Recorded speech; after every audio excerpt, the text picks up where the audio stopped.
Capítulo 12. La cruz y la vida del alma. Dios ha hecho una provisión completa para nuestra redención en la cruz de Cristo, pero no se ha detenido allí. En esa cruz, Dios también ha asegurado el plan eterno sin que haya posibilidad de fracaso. Este es el plan del cual habla Pablo, diciendo que está escondido desde los siglos en Dios, que creó todas las cosas. Este plan es para que la multiforme sabiduría de Dios sea ahora dada a conocer por medio de la Iglesia a los principados y potestades en los lugares celestiales, conforme al propósito eterno que hizo en Cristo Jesús, nuestro Señor. Hemos dicho que la obra de la cruz tiene dos resultados que se relacionan directamente con llevar a cabo ese propósito en nosotros. Por un lado, ha resultado en la liberación de su vida para que pueda expresarse en nosotros a través del Espíritu que mora interiormente. Y por el otro lado, ha hecho posible que podamos llevar la cruz, que es nuestra cooperación para que se forje su muerte en nosotros. De esta manera se abre un camino en nosotros para que se manifieste esta nueva vida, al hacer que el hombre natural llegue progresivamente a estar sujeto al Espíritu, la cual es su posición correcta. De esta manera se abre un camino en nosotros para que se manifieste esta nueva vida, al hacer que el hombre natural llegue progresivamente a estar sujeto al Espíritu, la cual es su posición correcta. Estos son los aspectos positivos y negativos de la misma cosa. Ahora estamos tratando de una manera más específica con el asunto de nuestro progreso en vivir para Dios. Hasta ahora hemos enfatizado la crisis por la cual entramos a la vida cristiana, pero ahora queremos concentrarnos en el andar del discípulo, con miras a su entrenamiento como un sirviente de Dios. El Señor Jesús dice de él: «Y el que no lleva su cruz y viene en pos de mí, no puede ser mi discípulo». Así que vamos a considerar al hombre natural y el asunto de llevar la cruz. Para entender esto, debemos de regresar a Génesis una vez más y considerar lo que Dios quería con el hombre desde el principio y cómo su propósito fue frustrado. De esta manera podríamos entender con más claridad cuáles son los principios con los cuales podemos volver a vivir en armonía con ese propósito.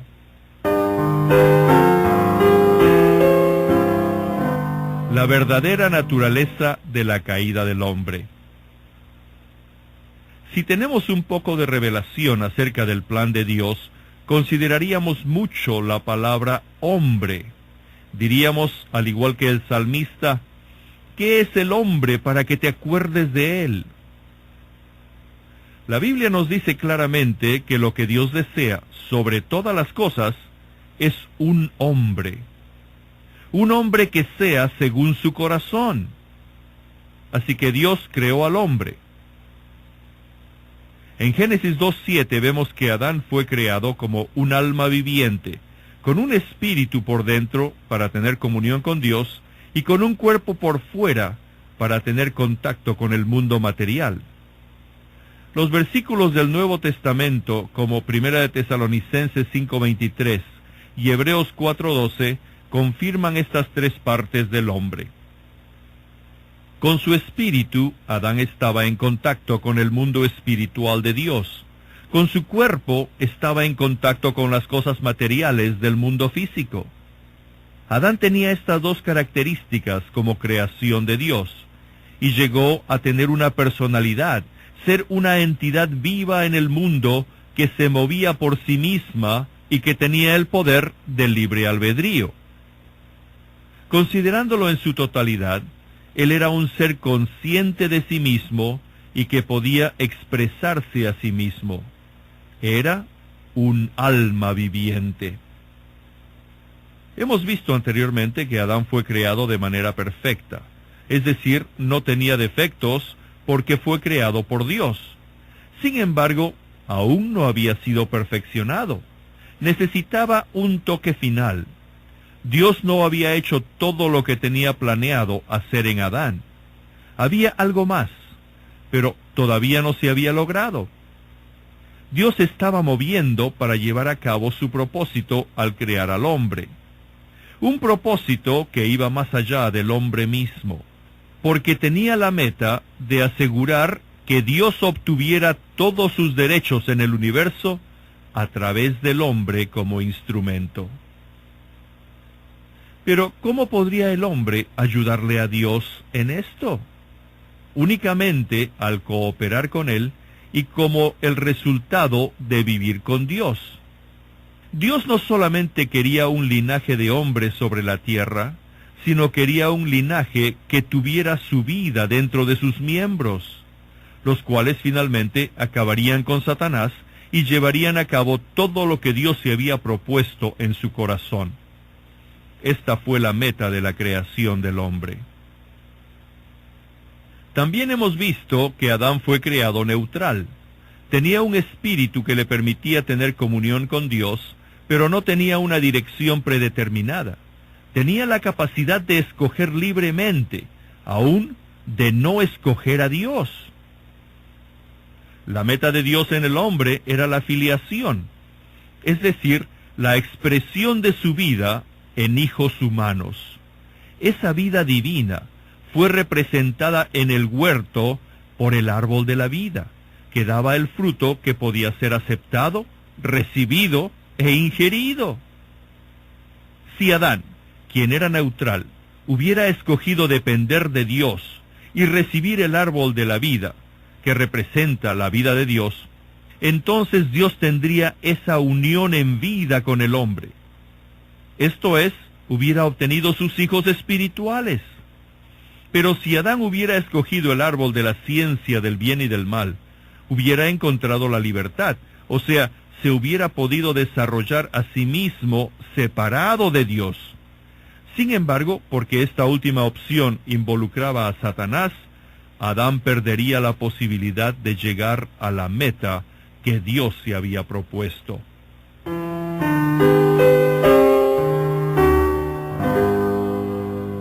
El alma humana. Ahora nosotros ya sabemos qué es lo que escogió Adán. Al estar enfrente de los dos árboles, se sometió a Satanás y tomó del fruto del árbol de la ciencia. Esto determinó cómo se iba a desarrollar. De allí en adelante, él podía tener dominio del conocimiento. Él sabía. Pero el fruto del árbol del conocimiento causó que el primer hombre desarrollara su alma excesivamente. Sus emociones fueron afectadas, porque su fruto era placentero a la vista y causó que deseara. La mente se desarrolló con su poder de razonamiento, ya que llegó a ser sabio, y se fortaleció su voluntad para que en el futuro siempre pudiera decidir lo que quería hacer. El fruto le dio un suministro para ampliar y desarrollar el alma por completo. Así que no solamente era un alma viviente, pero de allí en adelante el hombre viviría por el alma. No se trata solamente de que el hombre tenga un alma, pero desde ese día en adelante, el alma usurpó el lugar del espíritu y motivó al hombre con el poder independiente del libre albedrío. Aquí tenemos que hacer una distinción importante entre dos cosas. A Dios no le importa que tengamos un alma como la que le dio a Adán. Es más, esta es su intención. Pero lo que Dios se ha propuesto hacer es retroceder, porque ahora existe algo en el hombre que excede el solo tener y ejercitar un alma. Ese algo hace que el hombre viva por medio del alma, y esto es lo que Satanás trajo a la caída. Él atrapó al hombre de tal manera que podía desarrollar su alma y obtener de ella la fuente de su vida. Sin embargo, debemos tener cuidado. Encontrarle una solución a esto no significa que vamos a eliminar el alma por completo. Usted no puede hacer esto. Cuando la cruz obra en nosotros, no llegamos a ser inertes, insensatos y sin personalidad. No, todavía tenemos un alma. Y cuando recibimos algo de Dios, se va a usar el alma como un instrumento, una facultad que está sujeta a Él. Pero la pregunta es, ¿nos estamos manteniendo dentro del límite que Dios trazó? Es decir, ¿estamos dentro o nos estamos saliendo de los límites que Dios estableció en el huerto en cuanto al alma? Lo que Dios está haciendo ahora es podarnos como lo hace un labrador. Hay un crecimiento sin control en nuestras almas que debe ser restringido y controlado. Dios trata de cortar eso. Así que debemos abrir nuestros ojos para ver dos cosas. Por un lado, Dios quiere llevarnos a que vivamos por medio de la vida de su Hijo. Por otro lado, Él está haciendo una obra directamente en nuestros corazones para quitar el otro recurso natural que fue resultado del fruto de la ciencia. Cada día estamos aprendiendo estas dos lecciones: que surja la vida del Señor y a que la vida del alma se restrinja y se entregue a la muerte. Estos dos procesos continúan todo el tiempo, porque Dios quiere desarrollar la vida de su Hijo por completo en nosotros para manifestarse a sí mismo. Y con este fin, Dios nos regresa, en lo que a nuestra alma se refiere, al punto de partida de Adán. Así que Pablo dice, porque nosotros que vivimos, siempre estamos entregados a muerte por causa de Jesús, para que también la vida de Jesús se manifieste en nuestra carne mortal. ¿Qué significa esto? Simplemente quiere decir que no voy a hacer nada si no dependo de Dios. No seré autosuficiente. No voy a hacer algo simplemente porque soy capaz de hacerlo. Aunque tenga ese poder que he heredado dentro de mí, no voy a actuar por eso. No voy a confiar en mí mismo. Al tomar el fruto, Adán fue poseído por un poder inherente para actuar, pero es un poder que debido a su independencia de Dios, cayó en las manos de Satanás. Usted pierde esa capacidad para actuar cuando llega a conocer al Señor. El Señor lo elimina y usted descubre que ya no puede actuar de su propia iniciativa. Debe de vivir por medio de la vida de otro. Debe de obtener todo su suministro de Él. Oh, amigos, pienso que todos nos conocemos hasta cierto grado, pero muchas veces nos tenemos miedo a nosotros mismos. Puede ser que le digamos de una manera cortés a Dios, si el Señor no quiere algo, no lo voy a hacer. Pero en verdad pensamos subconscientemente que sí lo podemos hacer nosotros mismos, aun si Dios no nos los pide, ni nos capacita para hacerlo. Muchas veces hemos actuado, pensado y decidido sin considerar al Señor.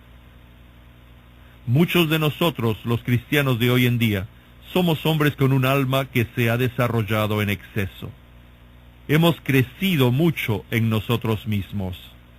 Cuando estamos en esta condición, es posible que la vida del Hijo de Dios en nosotros se encuentre paralizada y empujada hasta tal grado que casi no puede actuar.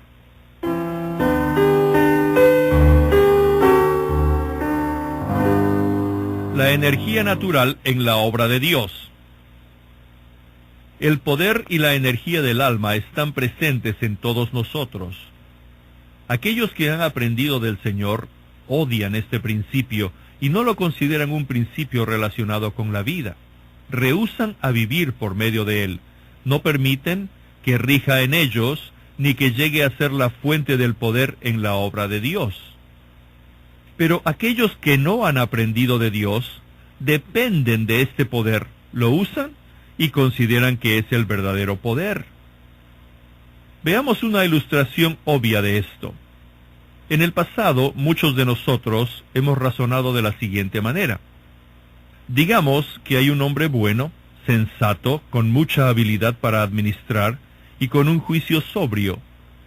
Y decimos en nuestro corazón, oh, si ese hombre fuera un cristiano, qué valioso sería para la iglesia. Si solamente fuera del Señor, qué provechoso sería para su causa. Pero considere por un momento, ¿de dónde vino la naturaleza buena de ese hombre? ¿De dónde provienen esas espléndidas habilidades para administrar? ¿Y de dónde ese buen juicio? No han provenido como resultado de haber nacido de nuevo, porque aún no ha sido regenerado. Sabemos que todos hemos nacido de la carne y que necesitamos un nuevo nacimiento, pero el Señor Jesús tuvo algo que decir al respecto en Juan 3:6, y dijo, lo que es nacido de la carne, carne es. Todo lo que no proviene del nacimiento nuevo, sino del viejo, es carne, y sólo le dará gloria al hombre y no a Dios. Este pensamiento no es muy atractivo, pero es la verdad.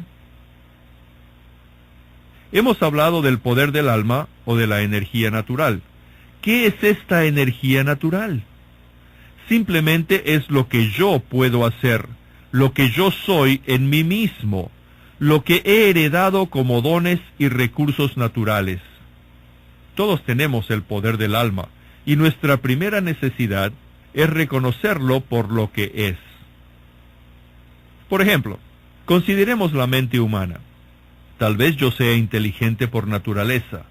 Yo puedo haber sido así antes de nacer de nuevo, pero allí está el problema. Me convierto, nazco de nuevo, una obra profunda ocurre en mi espíritu, y una unión esencial se lleva a cabo con el Padre de nuestro espíritu. Pero de allí en adelante existen dos cosas en mí. Ahora tengo una unión con Dios en mi espíritu, y al mismo tiempo tengo algo que proviene de mi nacimiento natural. Ahora, ¿qué es lo que voy a hacer al respecto? La tendencia natural es la siguiente. Antes usaba mi inteligencia para estudiar historia, los negocios, la química, o los asuntos del mundo, literatura o poesía. Usaba mi inteligencia para aprovechar estos estudios, pero ha habido un cambio en mis gustos, así que ahora uso la misma inteligencia y en la misma manera para las cosas de Dios. Por lo tanto, he cambiado mis intereses, pero no he cambiado mi método de trabajo. Este es el punto importante. Mis intereses han cambiado completamente, y alabado sea Dios por esto, pero ahora uso el mismo poder para estudiar Corintios y Efesios que usaba para estudiar la historia y geografía. Pero ese poder no pertenece a la nueva creación, y Dios no está satisfecho con ese simple cambio de intereses. El problema que tenemos muchos de nosotros es que hemos cambiado el objetivo de nuestros esfuerzos, pero no hemos cambiado el origen de esa energía. Usted descubrirá que hay muchas cosas similares que continuamos usando en el servicio a Dios. Considere el asunto de la elocuencia. Hay algunos hombres que han nacido oradores. Pueden presentar una causa de manera muy convincente. Cuando se convierten, los hacemos predicadores sin preguntarnos cuál es su condición espiritual. Los animamos a usar sus poderes naturales para predicar. Pero digo otra vez, ese es un cambio de tema, pero el poder es el mismo. Se nos olvida que cuando se trata de los recursos que usamos para las cosas de Dios, lo importante no es la calidad, sino el origen, o sea, de dónde proceden los recursos. No se trata de lo que estamos haciendo, sino de cuáles son los poderes que estamos usando y quién está controlando esos poderes. Es posible que el hombre que es útil para Dios sea muy elocuente, pero esa elocuencia lleva la señal de la cruz, y es el Espíritu de Dios quien la controla. Pensamos muy poco en el origen de la energía y mucho en el resultado final. Se nos olvida que con Dios el fin no justifica los medios.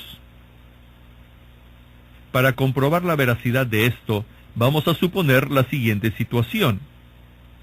El señor A es muy buen orador. Puede hablar fluidamente y de manera convincente acerca de cualquier tema, pero administra muy mal las cosas prácticas. El señor B, por el otro lado, no es un buen orador.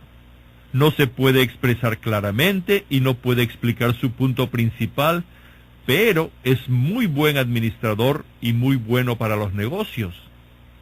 Supongamos que estos dos hombres se convierten y llegan a ser cristianos fieles.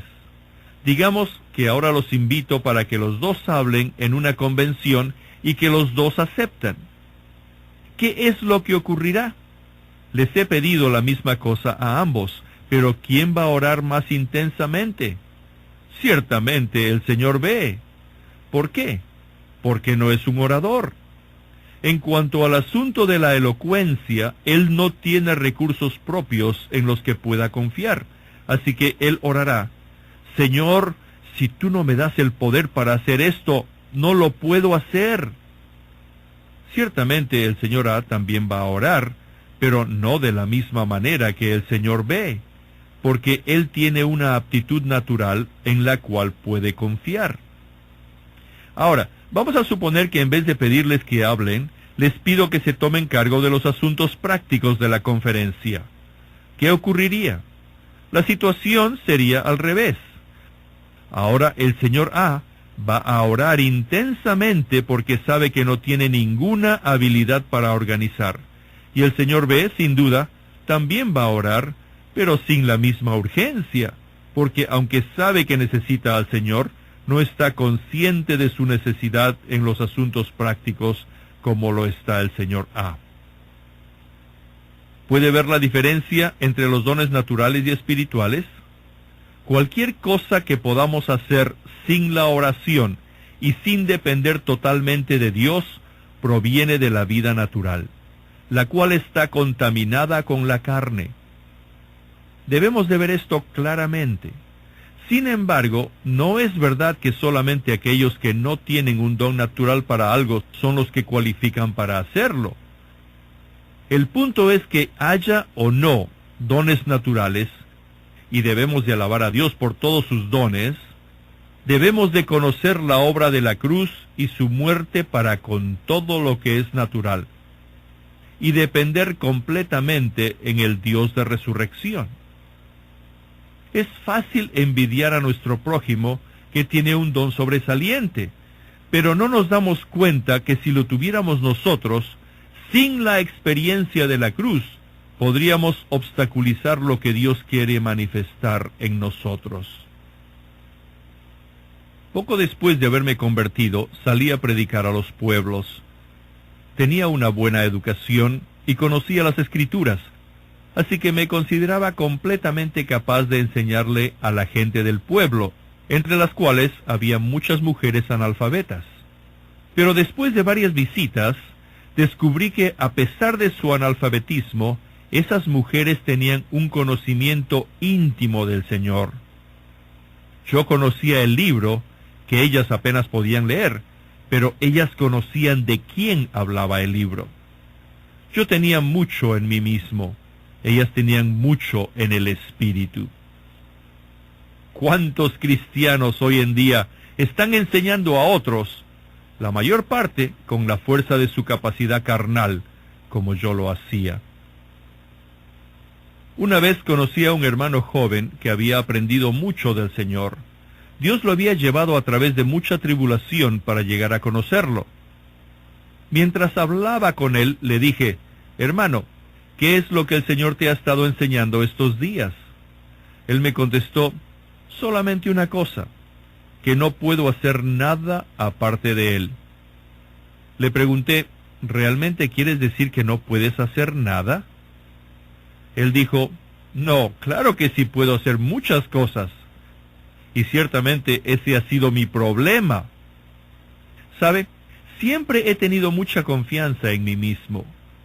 Sé que puedo hacer muchas cosas.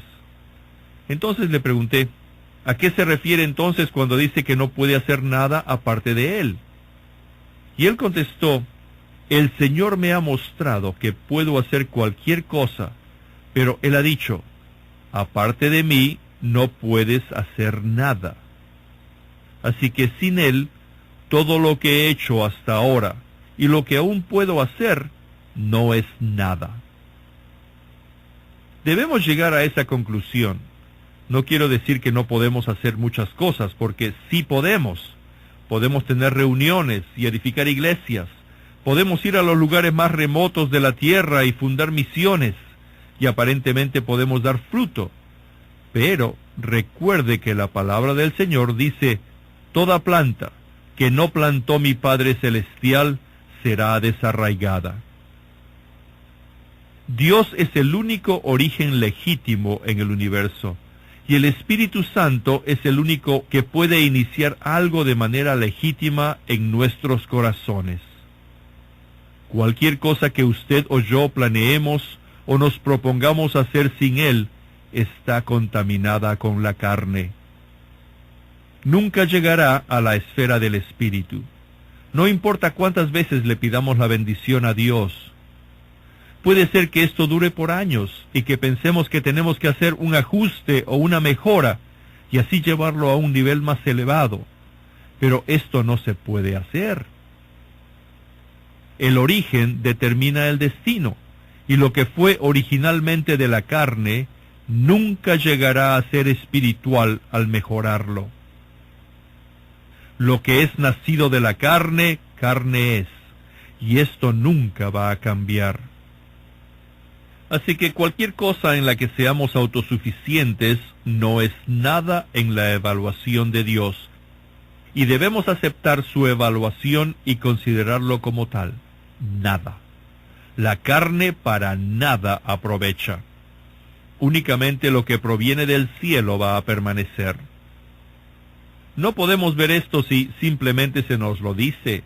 Dios debe de enseñarnos lo que significa al mostrarnos algo que Él ve y decirnos, esto es natural, esto tiene su origen en la vieja creación y no tuvo su origen conmigo, esto no puede permanecer. Hasta que Él no haga esto, tal vez estemos de acuerdo con el principio, pero no lo hemos visto.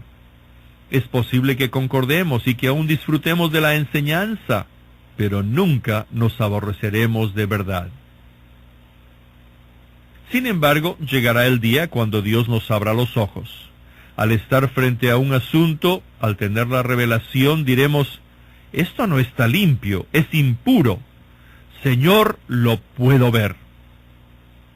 La palabra pureza es una palabra bendita. Siempre la asocio con el Espíritu. La pureza significa algo completamente del Espíritu.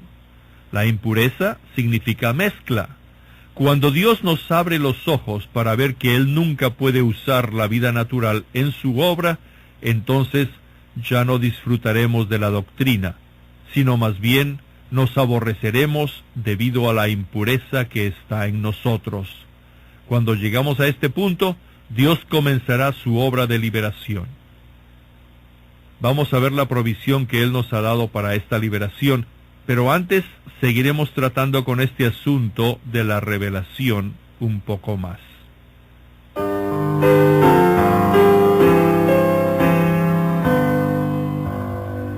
La luz de Dios y el conocimiento. Si una persona no se propone servir al Señor con todo su corazón, no va a sentir la necesidad de tener luz. Es solamente cuando uno ha sido aprehendido por Dios y cuando trata de seguir adelante con Él, que se da cuenta cuán necesaria es la luz. Hay una necesidad fundamental de tener luz para conocer la mente de Dios. para conocer lo que es del espíritu y lo que es del alma, para conocer lo que es divino y lo que es meramente del hombre, para discernir lo que es verdaderamente celestial y lo que es solamente terrenal, para entender la diferencia entre las cosas espirituales y las carnales, para conocer si Dios nos está guiando o si simplemente somos guiados por nuestros sentimientos, sentidos o imaginaciones. Cuando realmente queremos seguir a Dios por completo, descubrimos que la luz es la cosa más necesaria en la vida cristiana. Cuando hablo con los hermanos y hermanas jóvenes, me preguntan una y otra vez cómo ellos pueden saber que están andando en el Espíritu. ¿Cómo distingo lo que es del Espíritu Santo y lo que proviene de mí? Muchos hermanos son así, pero algunos han ido aún más allá. Ellos tratan de autoanalizarse, de diferenciar, de distinguir, y al hacerlo se esclavizan más. Esta es una situación muy peligrosa en la vida cristiana, porque uno no puede llegar a conocerse interiormente en el árido camino de autoanálisis. Nunca se nos dice en la palabra de Dios que debemos examinar nuestra condición interna. En la nota al calce dice esto. Las dos excepciones aparentes a esto se encuentran en 1 Corintios 11, 28 y 31 y 2 Corintios 13, 5. La primera cita nos pide discernir si reconocemos el cuerpo del Señor, y esto se relaciona particularmente con la mesa del Señor. No tiene que ver con el conocimiento de uno mismo. El mandamiento fuerte de Pablo en el segundo pasaje es examinarnos para determinar si estamos en la fe. Trata de que si existe una fe fundamental dentro de nosotros, si de hecho somos cristianos. Esto tampoco se relaciona en lo absoluto a nuestro andar diario o en el espíritu, o al conocimiento de uno mismo. Hacer esto nos llevaría a dudar y a la desesperación. Por supuesto que tenemos que conocernos interiormente. Debemos saber lo que está ocurriendo dentro de nosotros. No queremos vivir en un paraíso para los tontos, o tomar el camino equivocado y no saberlo, o tener una voluntad férrea y pensar que estamos siguiendo la voluntad de Dios. Tal conocimiento de uno mismo no llega cuando nos miramos a nosotros mismos o por analizar nuestros sentimientos, motivos y todo lo que ocurre en nuestro interior. Esto no nos ayuda a determinar si estamos andando en la carne o en el espíritu. Hay varios pasajes en los Salmos que nos pueden explicar este tema. El primero está en Salmos 36, 9, que dice, «En tu luz veremos luz». Creo que este es uno de los mejores versículos del Antiguo Testamento. Allí hay dos luces. Está tu luz, y cuando entramos a esa luz, veremos luz. Ahora, estas dos luces son diferentes. Podemos decir que la primera es objetiva y la segunda subjetiva. La primera luz es aquella que pertenece a Dios y que nos ilumina. La segunda es el conocimiento que esa luz imparte. En tu luz veremos luz. Conoceremos algo, entenderemos algo con claridad, veremos. Ninguna examinación introspectiva nos llevará a ese estado de claridad. No, solo vemos cuando la luz nos llega de Dios. Creo que es muy simple. Si queremos asegurarnos que nuestra cara está limpia, ¿qué haremos? ¿Acaso palpamos cuidadosamente por todas partes para verlo? Claro que no. Encontramos un espejo y lo ponemos en la luz. En esa luz todo se ve con claridad. Nunca se llega a ver por medio de sentir o analizar la cara. La visión solo llega cuando la luz de Dios entra, y cuando lo hace, no hay necesidad de preguntar si algo está bien o no. Simplemente lo sabemos. Recuerde cómo en el Salmo 139, 23, el escritor dice: examíname, oh Dios, y conoce mi corazón. ¿Se da cuenta de lo que significa examíname? Ciertamente no significa que me examino a mí mismo. Examíname significa que tú me examinas. Este es el camino de la iluminación. Se trata de que Dios examine y no de que yo lo haga. Esto no significa que debo andar a ciegas, sin que me importe mi verdadera condición. No es eso. El punto es que no importa cuánta revelación obtenga al examinarme a mí mismo, tal examinación es superficial. El verdadero conocimiento de mi persona resulta cuando Dios me examina, y no cuando me examino a mí mismo. ¿Qué es lo que significa que entremos en la luz? ¿Cómo se lleva a cabo esto? ¿Cómo vemos la luz en su luz? Otra vez nos viene a ayudar el salmista. Salmo 119, 130 dice: la exposición de tus palabras alumbran, hace entender a los simples. En los asuntos espirituales, todos nosotros somos simples. Dependemos de Dios para que nos dé entendimiento, y especialmente cuando se trata de nuestra propia naturaleza. Y es aquí donde opera la palabra de Dios. El pasaje del Nuevo Testamento que explica esto más claramente está en la epístola a los Hebreos, que en 4, 12 y 13 dice: porque la palabra de Dios es viva y eficaz, y más cortante que toda espada de dos filos, y penetra hasta partir el alma y el espíritu, las coyunturas y los tuétanos, y discierne los pensamientos y las intenciones del corazón. Y no hay cosa creada que no sea manifiesta en su presencia. Antes bien, todas las cosas están desnudas y expuestas a los ojos de aquel a quien tenemos que dar cuenta. Sí, la palabra de Dios, la verdad penetrante de las Escrituras, es la que responde a nuestras preguntas. Ella discierne nuestros motivos y determina si su origen es el alma o el espíritu. Con esto pienso que puedo dejar el aspecto doctrinal y pasar al aspecto práctico. Muchos de nosotros estamos viviendo genuinamente delante de Dios. Hemos estado progresando y no sabemos si hay algo malo en nosotros. Entonces, un día, nos encontramos con el cumplimiento de estas palabras: la exposición de tus palabras alumbran. Dios usa a uno de sus siervos para confrontarnos con su palabra viva, y esa palabra entra en nosotros. O tal vez habíamos estado esperando en Dios y la palabra nos llega con poder, ya sea de memoria o al leer las Escrituras. Es entonces cuando vemos algo que nunca habíamos visto antes. Nos sentimos culpables, sabemos lo que está mal y confesamos: Señor, lo puedo ver. Aquí hay una impureza, hay una mezcla. Qué ciego estaba. He estado mal en esa área por tantos años y no lo sabía. La luz entra y vemos luz. La luz de Dios nos lleva a ver la luz en cuanto a nosotros mismos, y así es como debe llegar todo conocimiento de nuestra persona.